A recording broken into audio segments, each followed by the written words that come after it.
Greetings, New Salem. I hope you're doing well, and I look forward to the day when we can all gather together again safely. With Governor Lee's latest executive order, we've entered a new phase in the struggle to contain the COVID-19 virus. As a church, we're committed to doing our part to help protect our community and to contain this outbreak. Now, I know that means our observance of Easter this year is going to be a little different than we'd hoped for. But one thing hasn't changed. 2,000 years ago, all the powers of hell itself couldn't keep Jesus from coming out of that tomb.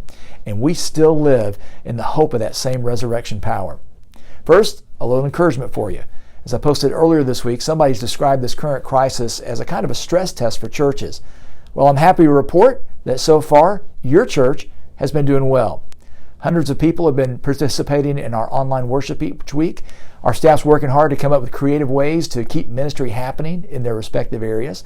Our initial experiments with online small groups have been warmly received, and we hope more of you will take advantage of those opportunities.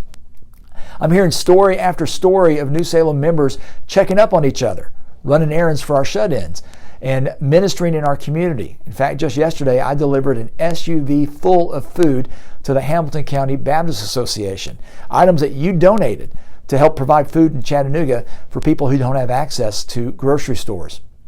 On top of all that, you've continued to support your church financially at near normal levels, despite the effects this shutdown is having on our economy. We're doing our part to cut expenses wherever feasible, and every week that you continue to give faithfully is another week we don't have to dip into our reserves in order to continue ministering. Now, we're starting to get requests for assistance both from within our church and from our community, so your support is vital. With these latest travel restrictions, giving through the mail or online is more important than ever. Thank you for partnering with us. If you need help using those means, let us know. So, what about Easter? Well, obviously, conditions change from day to day, so we're having to stay a little flexible in our planning. But here's the plan for now. On Thursday, April 9th at 7 p.m., you're invited to join us on Facebook for a special time of remembering the Last Supper.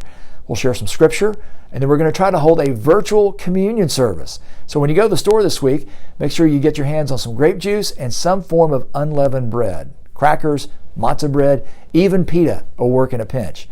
Yes, we realize it's not the same, but for now it's going to have to do. The important thing is that we join together in spirit to remember what Jesus has done for us.